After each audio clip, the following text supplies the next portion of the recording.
Առցանց առավոտի ուղիղ եթերում դեմ արդեմն է, բարև ձեզ։ Եվ այսպես քիչ առաջ հայտնի դարձավ, որ հունվարի 31-ին իր դեմ կատարված մահափորձի արդյունքում վիրավորված նախագահի տեխնացու Պարույր Հայրիկյանը չի պատրաստվում օգտվել իրեն վերապահված իրավունքից եւ դիմել սահմանադրական դատարան ընտրությունները հետաձգելու պահանջով։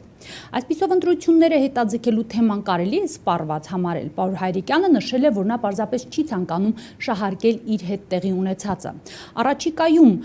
մահափորձի հետ կապված ինչպիսի շահարկումներ կարելի է ակնկալել, մասնավորապես կապված դեպքի բացահայտման հետ։ Պարույր Հայրիկյանի դեմ կատարված մահափորձի շուրջ այսօր դեմ արդեմի տաղավարում զրուցելու ենք գլոբալիզացիայի եւ տարածաշրջանային համագործակցության վերլուծական կենտրոնի ղեկավար Ստեփան Գրիգորյանի եւ Ֆորում իրավունքի կենտրոնի նախագահ Տիգրան Տեր-Եսայանի հետ։ Հետևեք մեր զրույցին ուղիղ եթերում եւ իմ հյուրերին ուղղեք ձեզ ուզող հարցերը Facebook-ի, Twitter-ի եւ Skype-ի միջոցով։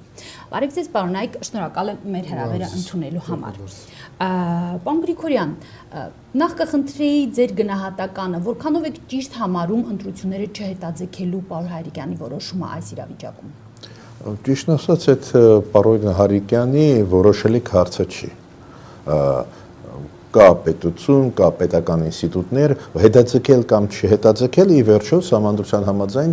տրված է այդ խնդիրը, տրված սահմանադրական դատարանին։ Ստեղ մի հարց կա, ինչու չդիմեց սահմանադրական դատարանին Պարույր Հայրիկյանը։ Իդեպ ասեմ ձեզ, այլ տեխնացուները կարող են դիմել ու դա կքննարկվի։ Ինձ դա զարմացնում է, ինչու։ Դա եւ իրավական խնդիրի հետ է կապված, ես կարծում եմ, եւ պետության շահերի հետ է կապված։ Ես կարծում եմ ճիշտ կլինել դիմել, սահմանադրական դատարանը սահմանադրության շրջանակներում որոշում կընդունել ու ինչ որ չափով դրա շնորհիվ այդ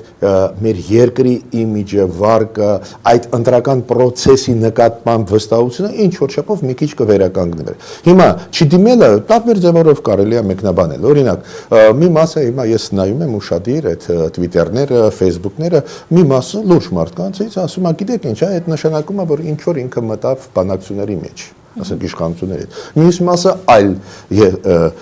ենթադրություններ է անում։ Երրորդ մասը ասում է ընդհանրապես այդ դեպքում պարզ չի, որ վերսիան է ամենակարևորը այդ մահափորձի հետ կապված եւ այլ։ Միջդեռ կա օրենք, կա սահմանադրություն, կան քայլեր, որոնք բոլոր այդ ասուկոսները, բաները փակում են։ Դիմում է սահմանադրական դատարան, ակնհայտ է 5 օր Պարույր Հայրիկյանը չէր կարող լիարժեք շարունակել իր ընտրարշավը։ Մյուս տեխնացուները, չէ, մի երկու օրով դադարեցրեցին ի նշան, ասենք, պատերժку, որ ասում են, չէ, Պարույր Հայրիկյանը։ Ակնհայտ է խանգարեց։ Ու ես կարծում եմ, եթե ինքը դիմեր, որոշումը սահմանադրական այլ խնդիր է, բայց եթե ինքը դիմեր, միայն դրական կլիներ։ Բայց նույնիսկ այդ չդիմելը իր իրավունքն է, բայց մի նյուանս կա։ Այս վերջի 2 օրվա մեջ ես ճիշտ ասած տարբեր կարծիքներ լսեցի իր թիմից, իր մոտից, հետո դուրս գալը հիվանդանոցին։ Ինչ որ, գիտեք, անլուրջ ինչ որ process-ի տպավորություն է թողնում։ Ասում հիվանդանոցից դուրս գալը, վերադառնալը, բացատրել իբր բարեկամների մոտ գնալ գալը, գիտեք, այդ ընդհանուր ստվեր է գցում ամբողջ ընտրական process-ի վրա ու մի քիչ, գիտեք, առաջի օրը մենք բոլորս էլ սիմպաթիայով լցվեցինք, դե Պարույր Հայրիկյանին ճանաչում ենք եւ այլ, բայց այս հետագա, ասենք, քայլերը հայտարարությունը ճիշտ ասած ինձ համար շատ զարմանալի է։ Նաև կա մեկ տարբերակ, որ երևի մտածել է, որ 2 շաբաթով երկարացվի նախագահական ընտրությունները, կարող է սոցհարցումները նվազեն, այսինքն իրեն ձայները ավելի նվազեն։ Եվ մյուս տարբերակը ինչ իմաստ ունի 2 շաբաթով երկարաձգել, դրանով ավելի ինչ ենք փոխելու։ Առավելագույնը կարող է 2 շաբաթով Սերժ Սարգսյանը ուշ հանրապետության նախագահ դառնա, ըստ էությամբ էֆեկտիվ չի։ Այսինքն ձեր գնահատմամբ որևէ բան քաղաքական իրավիճակ չէր փոխվի։ Պարզապես տեխնացուները իրոք ես ընդունում եմ կարող են սահմանադրական դատարան տալ եւ մեկնաբանել տարբեր մեկնաբանությունները, որ այս դեպքը նաեւ իրենց իրավունքը խախտեց։ Այսինքն նրանք ունեն այդ իրավունքը, չէ՞ որ իրենց նկատմամբ չի անհավատարելու։ Դա կապ չունի, որովհետեւ նոր նշվեց, որ նաեւ իրենք են դադարացրել իրենց ընտրարշավը եւ նրանք իրավունք ունեն դիմելու։ Այլ խնդիրը թե սահմանադրական դատարան ինչ որոշում կկայացնի, որովհետեւ 52 հոդվածը մեկ մարդու համար չի։ Հիմա ես նաև ուզում եմ գումարել ձեր ասածին, ինչի հետ համաձայն եմ, գիտեք, բարձ չի ինձ համար այսօր, ինչի համար առաջադրվեց օրինակ Պարոյր Հայրիկյանը։ Եթե ինքը ռեալ ուզում էր պայքարել, ակնհայտ է, այդ երկու շաբաթը կարող է ինչ-որ չափով իրան օգտակար լինել։ Ահա, հիմա պարզ դարձավ, որ մարդը առաջադրվեց, բայց ոչ թե դրա համար, որ հաղթող դուրս գա։ Օրինակ, ես մի օրինակը ձեզ բերեմ, որը պարզ դարձնում է իրավիճակը։ Ռաֆի Հովհաննիսյանը առաջադրվեց, հավատալով, որ ինքը ինչ-որ շանս ունի հաղթող դուրս գալը։ Ես էլ համարում եմ, համաձայն եմ ձեզ հետ, որ իրոք այս ընտրությունները տեխնիկական բնույթ են կրում։ Սերժ Սարգսյանի առավելությունը, քաղաքական առավելությունը առաջի հերթին, պլյուս ադմինիստրատիվ հնարավորությունները եւ այլ, բայց առաջի հերթին քաղաքական հնարանը այդքան մեծ է այսօր։ Համեմատ այս 7 տեխնատուների հետ։ Բայց սա ինքը կընտրվի։ Ուրեմն բոլորս հասկանում են, որ դա տեխնիկական բնույթ է կրում։ Նույնիսկ կարող է վատ չի, որ չեն հետաձգվում ընտրությունները, բայց ես հիմա կարծիքս ասում եմ, ասենք վերելուծելով տեխնատուների, մյուս տեխնատուները, ինչի այդ դեպքում առաջադրվեցին։ Ի վերջո գիտեք, այդ լուրջ խնդիր է։ Ընտրարշավը, քաղաքական ընտրարշավը, նախագահական ընտրությունը լուրջ խնդիր է։ Վերադառնալով Պարոն Հայրիկյանի դա նշանակում է միանշանակ նշանակում է, որ առաջադրվելով ինքը հասկանում էր, որ ոչ մի շանս չունի հաղթող դուրս գալ։ Դուք ասացիք, որ եթե երկու շաբաթ նա հետաձգեր, դա իր օգտին կլիներ, պարոն Տեր-Եսայանը քիչ առաջ ներկայացրեց։ Երկու շաբաթ հետաձգելով ինչ էր։ Երկու խնդիր կա, որ իր վարկանիշը լավ վարկանիշը 3%-ից դարավ 4%, ինչը փոխվեց։ Ну, եթե դառներ, ուզում եմ գումարել, եթե դառներ 5%, այդ 8 միլիոնը հետ 8 միլիոն Օրինակ, ուրիշ խնդիր։ չէ, դինամիկան ինչ որ։ Հետո այստեղ մի նրբություն կա, եթե մենք խոսում ենք մրցակցության մասին, ասենք մի շարք տեխնացուներ կա, իրենց համար պատվաբեր է երկրորդ, երրորդ տեղում լինելը, թողներին կասեն, այս թվականին ես հանրապետության նախագահի ընտրություններում երկրորդ տեղն էի։ Դե այդ էական չի, քանի տոկոսը վեր երկրորդ տեղը։ Այնպես որ մրցակցությունը լավ բան է, բայց ես ասում եմ, երևույթն է տեգեղ։ Երևույթն է տեգեղ։ Եվ տարբեր, ասենք խոսքի այս ամսի 31-ին մենք եկել ենք հունվարի 31-ի հետ կապված պետք է մեր կարծիքը հայտնենք, չէ՞, որ ինչ տեղի ունեցավ եւ ինչ բան։ Եվ ես գտնում եմ, որ հունվարի 31-ը եւս ցույց տվեց, որ մեր պետական կառույցները եւ քաղաքական գործիչները պատրաստ չեն որոշ մանր-մունր ցնցումներին։ Միայն հենց մի փոքր բան է լինում, խոճապի մեջ են լինում, հետո օրեր հետո սկսում են արդեն հասկանալ, որ այդ խոճապից դուրս գալա պետք ու սկսում են քայլեր անել։ Բայց դա ճիշտ չի, որովհետև մենք պետություն ենք, ունենք կառույցներ եւ չի կարելի, ասենք, երկար ժամանակ 24 ժամ ժողովրդին պահել այս լարված վիճակում ամբախ-զամբախ մտքերով։ Ինչ նկատի ունեք ամբախ-զամբախ մտքերը Դե ասել։ հիմա ասենք 31-ին որ տեղի ունեցավ 23-ից 30 րոպեներ։ Մի 40-50 րոպե անց հեռուստաընկերություններով, կայքերով, բաներով հայտնի քաղաքական գործիչներ եւ հասարակական կազմակերպություններ ներկայացնում են իրենց հռչակավոր կարծիքը, որ սա պետության, ասենք, խարխլումն է հիմքերի, սա ժողովրդին էր, ժողովրդի դեմ կրակոց էր, մեր ժողովուրդը ինչքան վատն է, մենք ինչքան տերորիստներ, կիլերների խումբ, ինչ ասես, այս ժողովուրդը արդեն կմտածի, կասես Հայաստանում էս ինչ է կատարվում։ Էս ինչ է կատարվում Հայաստանում։ Եվ դա տևեց ամբողջ գիշեր։ Եվ շատ այնպես լուրջ դեմքերով եւ ընդդիմադիր եւ իշխանավոր падգամավորները եւ հասարակական մի շարք կազմակերպության ղեկավարներ բան էին անում, ուզում էին ցույց տային, որ Հայաստանում տեղի ունենում ինչ-որ եսի մի զարուրելի բաներ։ Բայց շատ պրիմիտիվ է։ Տեղի ունեցել նախագահական ընտրությունների տեխնացուներից մեկի հետ մի հատ միջադեպ, որը կարող է նաեւ կենցաղային բնույթ կրի, կարող է թշնամանքի բնույթ կրի, բայց շտապել նման գնահատականներ տալ պետության հիմքերի խալխլում, ժողովուրդի վատնա, ժողովրդի վրա կրակեցին, այս ինչ արեցին, մի քիչ շտապում են, որովհետև արդեն քաղաքական գործիչները մտնում են իրավական դաշտ, գնահատական են տալի։ Այլ խնդիր է, որ գնան իրենց գործընկերոջը ոգևորեն, առողջություն ցանկանան, բան, բայց չտան այն գնահատականները, որոնք արդեն պետք է պրոֆեսիոնալները տան, այսինքն օպերատիվ աշխատողները եւ քննիչները։ Իդեպ այդպիսի իշխանությունների եւ պետականության դեմ ուրեմն խարխլելուն ուղված գնահատականներ կարծեք թե հնչեցրեց նաեւ ձեր այսօրվա ընդդիմախոսը պարոն Գրիգորյան դուք ասել եք Չէ, դե ես ապա գորգոր բաներ չի ասում ու Տերեսյանի պարոն Տերեսյանը համաձայն է որ իրոք այդպես բարձր խոսքեր ասեցին եւ այլն, ուղղակի ես ասում եմ իրոք դա մտահոգի չէ պետության վարկանիշի տեսանկյունից։ Նայեք, գնում է ընտրական process, բոլորը գիտեն հաղթողը ով է ու այդ առավելությունը օբյեկտիվ ստացվեց, ի վերջո իշխանությունները մեղավոր չեն, որ ՀԱԿ-ը Բարգավաճ Հայաստանը Դաշնակցությունը չեն առաջադրել տեխնացուներ, չէ՞։ Ակնհայտ առավելություն ունի Սերժ Սարգսյանը, ուրեմն մենք այլ տեսանկյունից ենք տանք, ոչ թե այն տեսանկյունից այդ process-ին, որ կարող է փոխի, ասենք, արդյունքները եւ այլ, մենք նայում ենք ընդհանուր միջին վարկանիշ, ընտրությունները այնուամենայնիվ տեխնիկական մասը նորմալ անցկացնենք եւ այլ։ Ու բարձա այդ կռակոցները, գիտեք, այդ պատկերը փչացնում են։ Ես նայում եի նաեւ ես տվեցի NTV-ին ինտերվյու, նայում եի NTV-ի իմ տված ինտերվյու, բայց առաջին մասը տրված ինֆորմացիա, գիտեք, ինձ մոտ տպավորություն ստացվեց, որ ինչ որ դեստաբիլիզացիա Հայաստանում, ինչ որ կռակոցներ, ինչ որ բաներ, ես խնդրեցի այդ նյութում ինտերվյու։ Խմբեր կան։ Հա, ինչ որ խմբեր կան, բան, պատկերացնում եք, որ ինվեստորը այդ երկիր կգա։ Գոնե մոտ ժամանակը, ինչ որ ժամանակ պետք է անցնի նոր մարդիկ, որ գիտնականը կան բանը կգա Հայաստան։ Դրան նաև օգնեցին նաև որոշ պաշտոնյաների գնահատականներ, օրինակ ազգային ժողովի նախագահը չէ ասեց, որ դրա հետևում քաղաքական ուժեր են կանգնած, որ թույլ չեն տա հանցավորություն։ Այստեղ է որ Ես ասեմ, ախր ոչ միայն պետական պաշտոնյաները կամ իշխող կուսակցության ներկայացուցիչները ասեցին, նաև մի շարք տեխնացուներ նախագահի ասեցին այդ մտքեր, նաև որոշ ընդդիմադիր քաղաքական գործիչներ։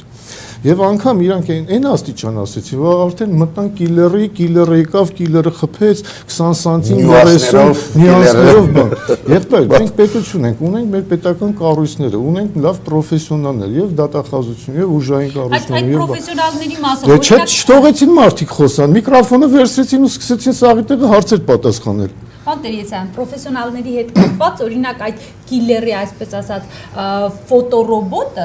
փաստորեն պարզվեց, որ ընդամենը 5 օր անց են համապատասխան մարմինները փորձել կազմել։ Դուք սա պրոֆեսիոնալ եք համարում, այն դեպքում, երբ Պարոն Հարիկյանը առաջին իսկ օրվանից նշել էր, որ դեմքը տեսել է, կարծեմ արդեն երկրորդ օրը ասաց, որ ուրվագծվում է, դիմագծերի ոչ Դե առաջին օրը ուրվագծվել է, երկրորդ օրը վերհիշել է, երրորդ մարտիկը 4-րդ օրում արդեն տվել են այդ մարտիկը։ Դուք դա պրոֆեսիոնալ եք համարում։ Չէ, գիտեք ինչ, եկեք sense մի հատ բան ասեմ։ Ես որ նայում եմ այդ հաղորդը, ասենք ուղիղ եթերով լավ պրոֆեսիոնալ ցույց էին տալի, մանրամասներ ասենք։ Քաղաքական գործիչները մի շարք ճանաչված մարդիկ միտք էին ասում, բայց ընդ օպերատիվ աշխատանք էր գնում։ Այսինքն ոստիկանությունը եւ օպերատիվ աշխատողները ընդանում են, բայց արդեն նրանք գնահատական էին տալի։ Թողեք այս մարդը աշխատի։ Թե չէ, փորձառում ուղղորդ է։ Ուղղորդ է, հիմա ոչ միտումնավոր փորձ է, բայց ուղղորդվում է։ Հետո երկրորդը իմ կողմից հարկված իմ գործընկերը մի միտք ասեց, բա միջազգային կառույցների մենք ինչ ենք ասելու, եթե sense գնահատական ենք տալի։ Բա որ վաղը պարզ որ կենցաղային հողի վրա է կամ այլ ուրիշ հողի վրա, այս ինչ ենք անում մենք։ Իդեպ միջազգային կառույցների գնահատականների մասով, օրինակ Պարոն Հայրիկյանը երեք զուգահեռներ անցկացրեց, նա նշեց, որ ուրեմն ժողովրդավարական սկզբունքները եւ ահաբեկչությունը անհամադրելի են։ Այսա արդեն ահաբեկչություն տերմինը այս ամեն ինչի հետ կապված կիրառել է, որքանով եք թույլատրելի համարում։ Ես ասեմ, ես անգամ լսել եմ, որ շատերը ուզում են համեմատեն հոկտեմբերի 27-ի այդ դեպքի հետ կապված համեմատել, որ սա այն էր ինչ որ ոնց կարելի է այդպես համեմատություններ անել, ասենք անգամ մարդու մտքով չի կարող անցնի, որ սա համեմատել կամ զուգահեռներ անցկացնել հոկտեմբերի 27-ի հետ կապված, ասենք։ Ես ասեմ ձեզ, ըստ էության ժամանակ անցնելու, նախագահականը անցնելու, կտեսնեք մնալու է մենակ մի հատ բան, որ Հայաստանի Հանրապետությունը մի փոքր իրավիճակը բանալինում բոլորը խառնվում են իրար, որը անընդունել եմ համարում, վերջ-վերջում սա պետությունն է։ Եվ հիշենք մի բան, սա ոչ վերջին նախագահականն է, ոչ էլ առաջին, շարունակվելու է։ Եվ յուրաքանչյուր 35 տարին լրացված 10 տարվա քաղաքացիություն ունեցող մարդը 8 միլիոն վճարելու դեպքում կարող է նախագահի տեխնացու լինի։ Եվ մենք չգիտենք այդ քաղաքացին, որը նախագահի տեխնացու է, այդ նախընտրական շրջանում տո կռիվել կանի, տո թշնամել կունենա, տո ամեն ինչ, համ չի կարելի sense վերաբերվել։ Ուզում եմ ասեմ, ամեն դեպքում շատ ժամանակ նաև մտքեր էր ասում, որ պարույրին էին վատ վիճակի մեջ թողում, որովհետև հետո ինքը լսելու էր իր մասին մի կեն ասել, տակից դուրս գալ նկատի։ Ես ուզում եմ նշել, որ նաև այս ընտրություններում կան տեխնացուներ, որոնց քաղաքական անցյալի վերաբերյալ շատ բան հայտնի չէ, եւ օրինակ նրանցից մեկը, օրինակ Վարդան Սեթրակյանը ասել էր, որ եթե Հայրիկյանը չդիմի, ինքն էլ կարող է մի նոր սադրանք անել, ասենք երեք ասեց, այրել իր ավտոմեքենան եւ հետո ասել, տեսեք թե ինչ եղավ։ Այս առումով ես ուզում եմ հարցնել, հնարավոր համարում եք, որ առաջիկայում լինեն նմանատիպ նոր սադրանքներ եւ իրավիճակը կարող է իրոք դուրս գալ վերահսկողությունից։ Գիտեք, այդ ասած այդ տեխնացուի, այդ տրամաբանությունը ես հասկանում եմ։ Ինքը ինչ է ասում։ Եթե Հայրիկյանի դեմ ուղղված քայլը այնուամենայնիվ թիկունքում ինչ որ խմբեր հանցավոր կամ ինչ որ բան նպատակով արեցին, ինքը ասում է, այդ դեպքում դա կարող է կատարվել մեզ մյուսների հետ։ Ինչու՞։ Եթե ստե հետաձգել չստացվեց, ուրեմն մեր դեմ ես իր տրամադրությունը, տրամաբանությունը այդ տեխնացուի շատ լավ եմ հասկանում։ Դուք ինքը ասում է, դուք պետք է ինչ որ բաներ գոնե նախնական ունենաք, ասենք քննչական մարմինները, համապատասխան մարմինները, որ հանգիստ լինեք շարունակելու մեր ընտրաշավը։ Ես այդ տրամաբանությունը հասկանում եմ։ Ես ինչի էի ասում սկզբից, որ սահմանադրական ճանապարհով գնալ ամենանորմալ բան է։ Ասենք, իրանք դիմում են, ասում ենք, թող սահմանադրական դատարանը քննի նայի իրոք իրավիճակը որն է։ Ի վերջո սահմանադրական դատարանը քննելու ժամանակ անպայման եթե երկու շաբաթով, ասենք, խնդիր դրվեր ու քննություն անցկացվեր սահմանադրական կողմից, իրանք անպայման քննչական խմբերը կկանչեին, կպարզեին։ Օրինակ ես այսօր կասկած չունեմ, որ քննչական խումբը ունի գլխավոր վարկածը։ Ու ինչ որ չափով իրանք հանգիստ են։ Իրանք գիտեն որտեղից է գալիս ու չի կարկանվի։ Բայց տեխնացուները կարող են մտահոգված լինել։ Մենք որպես հասարակություն կարող ենք լինել։ Հիմա պատկերացնում եք սահմանադրական դատարանը որոշում ունի, որ ամեն ինչ նորմալ է, այլևս ոչ մի բան վտանգ չկա, կարելի է շարունակել։ Այդ դեպքում այո, ես էլ հանգիստ կլինեմ։ Ու միջազգային հանրությունը դա կհասկանա։ Նույն դիտորդները միջազգային կհասկանան։ Իրանք կասեն, այստեղ Հայրիկյանը չդիմեց։ Հիմա գիտեք, տարբեր մարդիկ տարբեր են ասում։ Մեկը ասում է, ահա, գործարքի մեջ մտավ։ Ասենք լեզու գտավ, մյուսը ասում է կարող է ինչ որ իրանց հետ է կապված կենցաղայինի հետ, ինչ որ ներքին, ինչ որ գզվրտոց է, այլ ոչ թե քաղաքական ճնշում եւ այլ։ Ոստեղ ես այդ միտքը գիտեք ինչ ուզում եմ հավարտել, շատ կարեւոր խնդրով, որ Հայաստանում իրոք բռնություն քաղաքական դաշտում կար, բայց 2009 թվականից ի վեր փոխվեց մթնոլորտը։ Սերժ Սարգսյանը կարողացավ, ես չեմ ասում, որ մարտի 1-ի կապակցությամբ այդ բոլոր ձերբակալված, դատված մարդիկ ազատվեցին, չէ։ Քաղաքական բռնություն դուք հիշում եք վերջի 3-4 տարվա ընթացքում, ասենք բարեբախտաբար ոչ, բարեբախտաբար ոչ։ Ու դա է պատճառը, որ ինձ թույլ է տալիս ենթադրել, որ այս դեպքը դուրս է մնում այդ քաղաքական ճնշումների դաշտից։ Հասկանում եք, թույլ է տալիս ենթադրել։ Ինչ եմ ուզում ասել դրանով, որ եթե դու օրենքով շարժվում ես, սահմանադրական դատարանի որոշումը լիներ, որ նորմալ է կարելի է շարունակել, շատ ու շատ ենթադրություններ դուրս կգային խաղից։ Ու ես շատ զարմացած եմ, որ չի դիմում պարոն Հայրիկյանին։ Անդրեաս Ղուկասյանի հետ կապված եմ ուզում տալ հարցը, նա գիտեք հացադուլ է հայտարարել եւ նշել է, որ եթե անգամ հետաձգվեր 15 օրով, ապա նա պատրաստ էր ուրեմն հացադուլը մինչև վերջ հասցնել։ Հիմա եթե հանկարծ պարոն Ղուկասյանի ինքնազգացողությունը վատանա եւ նա սկզբունքորեն հրաժարվի ուրեմն սնունդ ընդունելուց դադարեցնելուց հացադուլը, դա կարող է դիտարկվել որպես անհաղթահարելի խոչընդոտ տեխնացուներից մեկի քարոզարշավը շարունակելու ուղղությամբ։ Գիտեք ինչ, շատ հետաքրքիր, ես խորին հարգանքով եմ լսված Անդրեաս Ղուկասյանի եւ ես ասեմ, որ շատերից քիչներ մեկն էր ինքը, որը շատ հարգանքով գնաց Պարույրին տեսնելու, որպես տեխնացու նաեւ իր գործընկերը շատ համեզ ձևով եկավ։ Հա, արդեն հացադուլի մեջ էր, շատ հանգիստ, կոռեկտ, անգամ չտեսավել, բայց հարգանքի բանը ցուցաբերեց։ Իրոք 52 հոդվածը սահմանադրության ըստ էության ինքը ասում է, որ եթե տեխնացուներից մեկի համար առաջանում է խոչընդոտ։ Հիմա բնականաբար դա տարբեր մեկնաբանությունների տեղիք է տալիս։ Մի մեկնաբանություն է տալիս, որ կարող է, ասենք, միջոցառման ժամանակ մի այնպիսի դեպք պատահի, որը որ քրեական հետևանքներ չունի, բայց այդ դեպքը խոչընդոտ է տվյալ տեխնացուի համար, որ շարունակի նախընտրական պայքարը։ Այդ ժամանակ հնարավոր է, որ ինքը կամ շտաբը դիմի։ Դիմին համանadrական դատարան խնդրի 2 շաբաթով բան արվի։ Այսինքն 52 հոդվածը դա միայն նա չի, որ ատրճանակով կրակեն կամ քրեական օրենս հոդվածի համարժեքություն։ Դա կարող է լինի, ասենք, մարդը ինչ որ ձեր ասած տարբերակը, որ ասենք վիճակը վատանում է կամ մեկ ուրիշ միջոցառման ժամանակ ինչ որ մի հատ դեպք է պատահում, որ էլի եմ ասում, քրեորեն հետապնդելի չի, բնականաբար կնայենք, տեսնենք, որ դա պատահար է տեղի ունեցել կամ բան։ Այսինքն բաց է, յուրաքանչյուր տեխնացու կարող է դիմել։ Օրինակ երկրաշարժ, չգիտեմ, հազար մի բան։ Բնական աղեր, վրա վթար, չգիտեմ, հազար մի բան, որ ասենք մի շաբաթով, ասենք գիտակցությունը կորցնի։ Եվ ձեզ մի նրբություն ասեմ, այստեղ խնդիրը ինչումն է կայանում։ Շատ մտքեր ասվեց, որ եթե ուզում էին, ասենք, ինչ-որ մի տեխնացուին վնաս հասցնել, ինչով մինչև տեխնացու դառնալը կամ տեխնացուից հետո չեն անում այդ գործողությունը, այսինքն վնաս հասցնելը։ Ես ասեմ, ոչ բոլոր վնաս հասցնողներն իմանում 305 հոդվածը։ Այսինքն շատ քաղաքացիներ, որ ուզում են գնան, ասենք, մեկին ինչ-որ վնաս հասցնեն կամ լեզվականի քրեական օրենսգրքի 34-309 հիմա, որ ասենք քրեական գործ արարեցվել 12 տարի, 20 տարի եւ ցմա։ Դա ամենաուժեղ հոդվածներից մեկն է։ Բայց եւ դա չի կիրառվում, այսինքն դա կիրառվում է այսինքն եթե ես շարքային քաղաքացի եմ, ինչ որ մի հատ վիճաբանություն կամ ոտնձգություն է եղել, նմանատիպ հոդվածները չեն կիրառվում։ Հասկանում եք խնդիրը ինչումն է կայանում, որովհետև միանգամից աշխատում է 50 սահմանադրության 52 հոդվածը եւ գալիս է 305-ը եւ գալիս է 34-ը 12-20 տարի եւ ցմա։ Այսինքն այսպեսով ինչ նկատի։ Ես ուզում եմ ասեմ, որ շատ հնարավոր է այդ մարդը, որ լսում է, այս ինչա կատարվում, ինչ գալաթար է, ինչ արել, մեղայականով գնա ներկանա, ասի ես չեմ իմացել մեր օրենսդրությունը քրեական, որ սենց ցմայի հոդվածա լինելու։ Գնա թող հանձնվի։ Ու ամեն ինչ կհարթվի, իր տեղը կանցնի կգնա թե չէ։ Չի հավանական վարկածը հատկապես հաշվի առնելով այդպես արդեն արտաքին ասма ես իր այդ վիճեցի, բայց չէի իմանում, որ ինքը պաշտպանված է սահմանադրության 52 հոդվածով եւ կիրառել են 305-ը քրեական օրենսգրքի, որը հասմացում է։ Պարոն Հարիկյանի դեմ կատարվածի դրդապատճառների հետ կապված այստեղ մեծ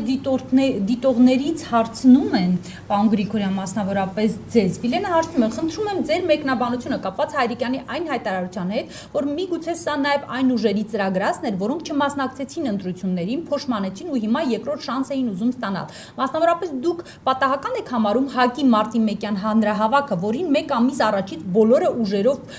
ուժերով փորձում են պատրաստվել։ Արդյոք դա ընդհանուր ծրագրի մի մասնիկը չի, չմոռանանք իհարկե ԲՀԿ-ին դաշնակցությանը։ Ես չեմ հավատում, որ Հայաստանի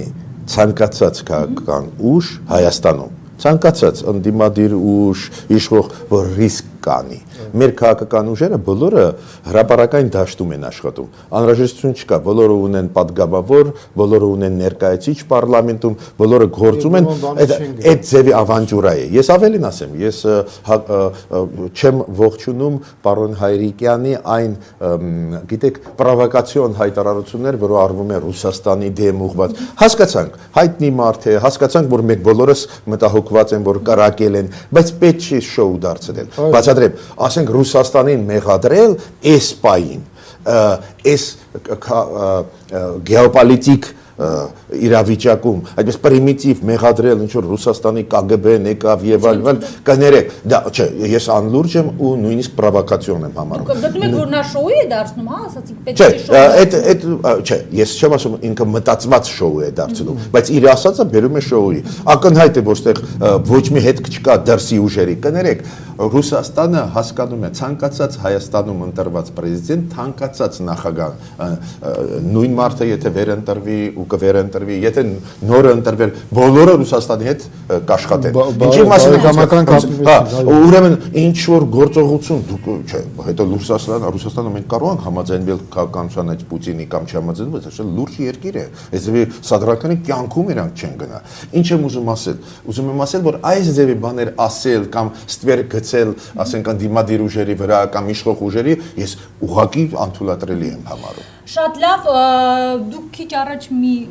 անհավանական տարբերակ ասեցիք, ես անդրադառնամ եւս մեկ քիչ հավանական տարբերակի, մեր դիտողներից ուրեմն հարցնում են, այս մահափորձով Հայրիկյանը դառավ երկրում իրավիճակի տերը, կարելի է ասել ընտրությունների տիրակալը։ Չեք կարծում, որ եթե նա նոր ընտրություններ պահանջեր, ապա դրանց ելքը վատ կարող էր լինել Սերժ Սարգսյանի համար, իսկ եթե դա չի անում, հաստատ Սարգսյանի հետ բանակցել է իր համար բավարար երախտագիտության դրսևորումներ ստանալով։ Ամեն դեպքում սա նրա աստեղային ժամ ունենալու վերջին հնարավորությունն էր։ Այս համատեքստում ինչպես է վերաբերում Հայրիկյանի կողմից իր իսկ դեմ մահափորձը կազմակերպելու վարկածին։ Ուզենք թե չէ, սա քննարկում է։ Մի վարկածը հանում եմ ինքը իր կողմից, պարզապես ենթադրում եմ հնարավոր ինքը իմանա այդ մարդովը, երկրորդը ինչ տիրակալ Ինչա ընտրությունների ինչա ընտրությունների տիրակալ։ Հա, դա արդեն մի քիչ բան է, ես ասեմ, սա ավելի վնաս է Պարոն Հարիկյանը։ Ընտրությունները կանցնեն կգնան, հետևանքները մնալու, այս խոսակցությունները մնալու։ Մենք մտքեր ենք այստեղ Հայաստանում ասա եւ քաղաքական իշխող գործիչները եւ նաեւ ընդդիմադիրները եւ մի շատ բաներ, որոնք որ միջազգային հանրությունը նայում է պրոֆեսիոնալներ են, դեսպանատներում նստած են պրոֆեսիոնալ մասնագետներ։ Նրանք նայում են, մենք պետություն ենք, ու ամբողջ դուրս չենք տալու։ Այ ես ընդունում եմ, որ միտք ասվեց Ռուսաստանի հետ կապված, ռեպլիկա անելով չի։ Պատասխան է տալու ռեպլիկի համար։ Ու մենակ ասելով չէ, առողջություն Պաուլ Հարիկյանին, երկար կյանք եւ ուզում եմ ասեմ, որ սա մեկ օրվա խնդիր չի, վաղը մյուս օրը մտածելու են թե ոնց հիմել ներկայացնեն, թե ով այդ գալաթը արե։ Ինչու այդ դեպքում պաշտոնական շրջանակների կողմից չի ընդգծվում, որ Ռուսաստանի ուղղությամբ արված հայտարարությունները դա բացառապես Պաուլ Հայրիկյանի անձնական տեսակետն է։ Բայց կներեք, իշխանությունները պարտավոր չեն ամեն մի ամբախ-զամբախ խոսացողին, ես ներողություն չեմ ուզում։ Տիրախն է, ամեն մի ամբախ-զամբախ չէ։ Ռուսաստանը լուրջ երկիր է, լավ, ես մի քանի բաներ ասեմ, քանի որ աշխատել եմ, շատ լուրջ երկիր է։ Նայեք, Ռուսաստանը, որ ինչ մակարդակով Հայաստանին պատասխանեց։ Ռուսաստանը հարգում է Հայաստանին, միշտ լուրջ պատասխաներ իրանք տալիս են առաջի երկու դեմքերով։ Պարոն Հարիկյանի ասացին, իրանք պատասխանեցին Գյումրի, կներեք, ոչ թե հյուպատոսի, որը Երևանում է նստած, Գյումրի հյուպոտասով ինքը մենակ վարկանիշը Հայաստանի դրանով իջեցրեց Ռուսաստանի աչքերում ես ներողություն եմ բայց ես մի հատ բան ասեմ Սերժ Սարգսյանը հանրապետության նախագահ երեք նաև իր ընտրաշավի ժամանակ երկրորդ տարբերակ ասեց որ եթե անգամ մյուս տարբերակը որ լինի այդ հողի վրա ասինքն ոչ թե նենց բանով ոչ թե քաղաքական այլ հա կենցաղային հողի վրա լինի բայց միևնույնն է դա անընդունել է քանի որ Պարույրը հանդիսանում է տեխնացուներից մեկը Պարույր Հարիկյանը տեխնացուներից մեկը այսինքն Սերժ Սարգսյանը նույնպես ասել է որ եթե անգամ պարզվի որ սա լինի ասենք կենցաղային հողի վրա անընդունելի է եւս քանի որ ընտրաշավը գնում է ուզում եմ ասեմ որ բոլոր տարբերակները նայում են պարզապես այդ առաջի օրը 24 ժամ այնքան միտք ասեցին այ հիմա նոր ասենք սկսում է խառնվեց այդ մտքերը բոլորը թե չէ վաժնի ով տենում էր միկրոֆոն վազում գնում էր մոտը եւ մի վերջին հարց ուղղակի ավարտեմ այդ այն պայից հետո երբ որ Հայրիկյանը որոշում ընդունեց չդիմել Սահմանադրական դատարան ինքը այլևս տիրակալ այս իրավիճակի չի հասկացաք եթե ինքը դիմեր մենք կսպասեինք որոշումը Սահմանադրական դատարանի իր ազդեցությունը կլիներ այսօր այս պայն ինքը ոչ մի ազդեցություն չունի հետեւաբար կարող ենք ընդունել որ նա անկեղծ էր ասելով որ չի ցանկանում շահարկել իր հետ կատարվածը եւ դրա համար էլ չի դիմում հետեւաբար ճիշտ կլիներ ընդհանրապես ընտրություններին չառաջադրել ինքը մի խելոք միտք էլ ասել որ դա ոչ թե ժողովրդի դեմ է ես տենց եմ լսի կարող սխալ եմ լսի եթե ճշմարտությունը այդ միտքը իր ասած բարի որ դա ոչ թե պետության ժողովրդի դեմ է, այլ իմ դեմ է։ Ինքը մի քիչ մեղմացրեց այդ, որ իր անձնական։ Այդ արդեն էլի ոչինչ։ Հետ ընտրական, ուրեմն գնահատականների առումով հնարավոր համարում եք, որ այս միջադեպը առիթ հանդիսանա, որպեսզի ընտրությունների արդյունքները վիճարկվեն կամ առնվազն կասկածի տակ դրվեն։ Կրկին ուզում եմ հիշեցնել այդ զուգադրումը նրա կողմից ժողովրդավարական սկզբունքները եւ ահաբեկչությունը որքանով կարող են համադրել։ Միանշանակ է, որ դիտորդական առաքելությունների բոլոր փաստաթղթերում այդ միջադեպը կլինի։ Ու հասկանալի է։ Ինչ որ մահապորցի տեսքով այլ ձևակերպումով ոչ կլինի։ Ու ակնհայտ է դա։ Շատ բան է կախված այլ ոլորտներում process-ները ոնց են գնալու, ինչի մասին է խոսքը։ Ասենք ոնց ենք մենք կազմակերպելու այդ ֆինալային մասը։ Հենց ընտրության օրը ընտրության օրը ինչն է լինելու։ Օրինակ օրինակ մենք հիմա ունենք, Չէ, տեխնացուների, մյուս տեխնացուների կողմից միայն դիտորդների չէ, մյուս տեխնացուների եթե իրանք գնան սրման, այո, չեն կարող Չէ, ասենք այս դեպքը վիճարկեն, որպեսզի ընտրությունները չեղան անեն։ Արդյունքները ասելով անհավանական եք համարում։ Եվ Եթե անեն էլ էֆեկտիվ չի լինի, որտեղ իր համանդրական դատարանը մի քիչ կմերժ։ մյուս տեխնատուների բողոքին կմերժի ակնհայտել։ Պարույրի դեպքը իրանց իրավունքն է խախտել եւ ձայները եւ ընտրությունը Առաջերտին Պարույր Հարիկյանի չէ, իրավունքներն են խախտվել։ Բայց ես ուզում ասել, մյուս ոլորտներում նաեւ ընտրության օրը մենք պետք է փորձենք սխալ չանել։ Ինչի մասին է խոսքը։ Գիտեք, երբ որ 1-2 դեպք կա, բայց լայնամասշտաբ խախտում չկա, ինչ որ չափով դիտորդները դա մեղմացված ձևով բայց օրինակ մենք լսում ենք ինչ որ գյուղապետ ինքնուրույն ինչ որ չգիտեմ ճնշում է գործադրում եթե այս ձևի դեպքեր շատ լինեն ակնհայտ է մեզ կհիշեցնեն նաև այդ փաստը եթե այսօր համեմատ նորմալ անցնեն բարձա այդ փաստը կգրանցվի բայց չեն ճնշի մեզ այդ փաստի պատճառով Լավ շնորհակալություն եւ հետ ընտրական զարգացումների մասով եւս մեկ հարց հնարավոր համարում եք որ այս մահափորձի բացահայտման ընթացքի հետ կապված այն դառնա այսպես ասած քաղաքական մահակ առաջիկայում անցանկալի շրջանակների եւ ուժերի նկատմամբ ճնշում գործադրելու համար Ոչ ես ասեմ այն տարբերակը որ սա ինչ որ վաղը մեսօրը պարզվի օպերատիվ քնչական, ասենք, աշխատանքի շնորհիվ պարզվի, որ սա ինչ-որ մի հատ գիշ, հա, խելառ միտումնավոր արև, որ sense մի 2 շաբաթով հետա ձգվի բանանի, հա, որը որ մի 2 օր կիլերը աշխատե, մի 2 հատ սամբո գիտեր, բա,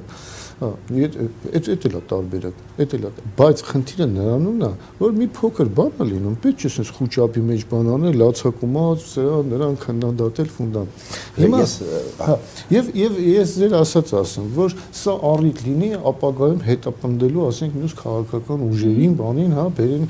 դա չի կարա տես լինի, չի կարա։ Այսինքն չկալանավորեն, ձերբակալեն այդ առաջկատորին, Պարույրի դիմացով, որ մահափորձար է, եւ այդ առիթով, ասենք, սկսեն, ասենք, ընդդիմադիր կուսակցություններին եւ բանին տանեն, բերեն, տանեն, ես չեմ հավատում։ Կարող է, բայց հույսով եմ, որ քանի որ այնուամենայնիվ խախտողը եւ վերընտրվողը կլինի Սերժ Սարգսյանը, որը ունի իրոք անվիճելի առավելություն լեգիտիմության աստիճանի այդ ընտրությունների շատ չի ազդի այդ դեպքը հասկանալի պատճառներով չէ եթե դու ունես մեծ առավելություն որը ընդունում է գիտեք լեգիտիմությունը դա նա չի օրենքով ամեն ինչ անում ես հավատում ես թե ոչ մենք բոլորս հասկանում ենք որ այս մարդը վհուկա որսի մասին որ այս դեպքը Պարույրի դեպքը վհուկա որսի Հայաստանի ներսում մյուս այլ քաղաքական կուսակցությունների նկատմամբ ես չեմ կարծում այն ինչ արվել է վերջի 4 տարվա մեջ քաղաքական դաշտում թույլ է տալիս ենթադրել, որ կշարունակվի դա։ Երկխոսություն ընդդիմության հետ, ընդդիմության 3 ֆրակցիա ունենք պարլամենտում, 4-րդը նեյտրալ է, չէ՞, կենտրոնական բանով է։ Այդ ձևի պատկեր մենք չենք ունեցել Հայաստանում։ Դες ինչ որ տենդենսներ դրական կան քաղաքական դաշտում։ Բռնություն չի կերարվել գոնե վերջի 4 տարվա ընթացքում դա դրական է չեմ կարծում որ դա կլինի ինչ որ լուրջ հետևանքներ կունենա Լավ շնորհակալություն այսօրվա զրույցի համար մեր ժամանակը սպառվեց հիշեցնեմ որ այսօր Դեմարդեմի տաղավարում հյուրընկալել էինք Ստեփան Գրիգորյանին եւ Տիգրան Տերեսյանին ցտեսություն